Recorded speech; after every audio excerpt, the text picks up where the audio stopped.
So for a while now, I've really wanted to build myself a raised pond in the garden, and I was at work and I came across this pile of old 4x4 logs, which luckily for me, the gardener said I could have. So I popped them in my car, took them home, and spent a while sort of thinking about how they could be laid out. I kind of wanted them next to my shed. I could maybe use that as a filter house, that kind of thing. So, I mean, they were a bit old, got lots of mold on them, things like that.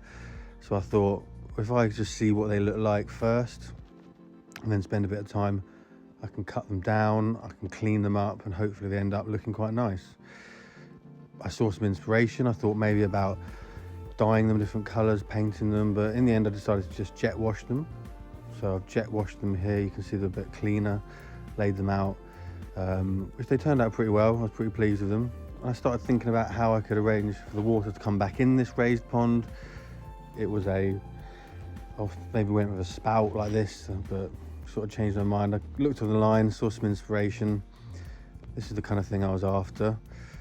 So, you know, luckily I found those bits of wood, stored them, cleaned them, stacked them up, and then I had to figure out, because they're all different lengths, how many I actually had and what size pond I could build. So I drew a picture, I went online and used a free sort of CAD program to think about all the different lengths. So I color coded the different blocks, different colors, to see what size pond I could actually make from the lengths of wood that I had, because they weren't all regular lengths. In the end, I came up with a plan and started digging a hole, really. So we started digging down. I wanted to make sure the pond was deep enough so the fish could overwinter. And here's what I came up with. So this is kind of all stacked up nicely. As you can see, we've got a little bit of depth there, not much. And the pond's kind of up against the shed. Now this part, I also wanted to drill down all the way through those layers. So someone at work made me a drill bit on the end of a bit of rod, really. And I used that to drill down through all the layers at once. This would allow me to then, as you can see in this image here, and it did work. After a while it did snap, but it allowed me to then knock down some rebar into these layers and connect them all together to make them as strong as possible, really. I saw this online. I thought it was the best way to do it. And it took a bit of force to get them in, but once they did, they were not going anywhere. I also had some leftover bits of wood, so I thought why not make a few planters. And I made a little extra one as well, which I popped out the front of the house eventually, just to grow some succulents in. So there's an image of it there. I just thought, why not? I had these extra bits of free wood. Found some carpet and a skip down the end of the road, and then started laying some free, all this has been free so far, so free paving slabs across the bottom, stop any roots growing up. A little bit of wood for a shelf. I wanted to build some shelves, different sizes. And eventually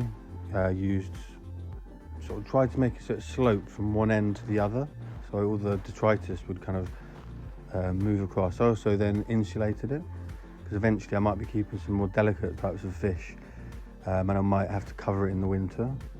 So I got some second-hand off Facebook Marketplace Ecotherm. Bags of sand I had lying around to smooth out the edges.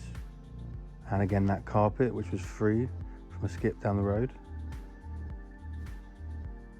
Once I'd done all that, I thought it looked quite nice and neat. I decided to think about different kinds of liners in the end. I did actually order a cheap liner, the cheapest one I could. And then I thought, you know what, I'm just gonna go for it. And I went for a EDPM, I think it was, rubber.